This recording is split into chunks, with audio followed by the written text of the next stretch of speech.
In an age of warriors, he was the storm. Every sword drawn in his era bent to his will. Every battle whispered his name. He was unmatched, unstoppable, unforgettable. The man who would not turn back. Long ago, when men still believed the sword could answer every question, there lived a boy who hated the sound of his own footsteps. They were too light, too uncertain. When warriors passed his village, their armor spoke for them. Each step said, "I exist." The boy wanted that weight. He did not understand honor. He did not understand war. He only knew that staying where he was felt like dying slowly. So he left. The road did not welcome him. Cold nights came first. Hunger followed. He trained wherever the ground was flat. Wooden sword at first. Steel later. His body broke faster than his pride. Older warriors struck him down without effort.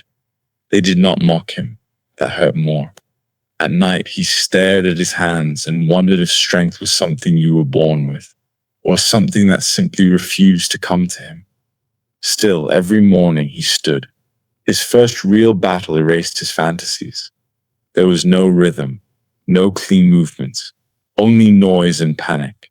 He swung because others swung. He stepped back because others screamed. When it ended, he was alive. That fact felt accidental. Behind the camp, he vomited until nothing came up. That night, he did not sleep. He saw his own fear clearly, and it disgusted him. From that day, he trained differently. Less force, more observation. He watched how men stood before striking, how their breath changed. But understanding came slowly, too slowly. In his next fight, he hesitated, just once. A man beside him fell because of that hesitation. The boy survived. The weight of that moment followed him everywhere. Winter broke him in ways steel could not. Work replaced training. Survival replaced pride. One evening, wounded and exhausted, he reached town untouched by war. No guards, no fear. There, he met a woman who did not ask who he had killed or how many battles he had fought. She asked if he was hungry. He stayed. Days softened. Meals were warm. His sword rested against the wall, untouched. At night, he slept deeply, without dreams. That frightened him more than any battlefield, because with comfort came forgetting. One morning, he watched smoke rise from chimneys and realized he had not trained in days. His hands felt unfamiliar. He understood then. If he stayed, he would live. But he would never become. Before dawn, he left. No farewell. The road punished him immediately. His timing was slow, his edge dull. In his next fight, he was defeated easily. Pinned to the earth, blade at his throat, blood in his mouth, he understood something bitter. Comfort had taken more from him than wounds ever did. He lived. Barely. From then on, he trained with restraint instead of rage. Not trying to win. Trying not to lose himself. He stopped chasing kills.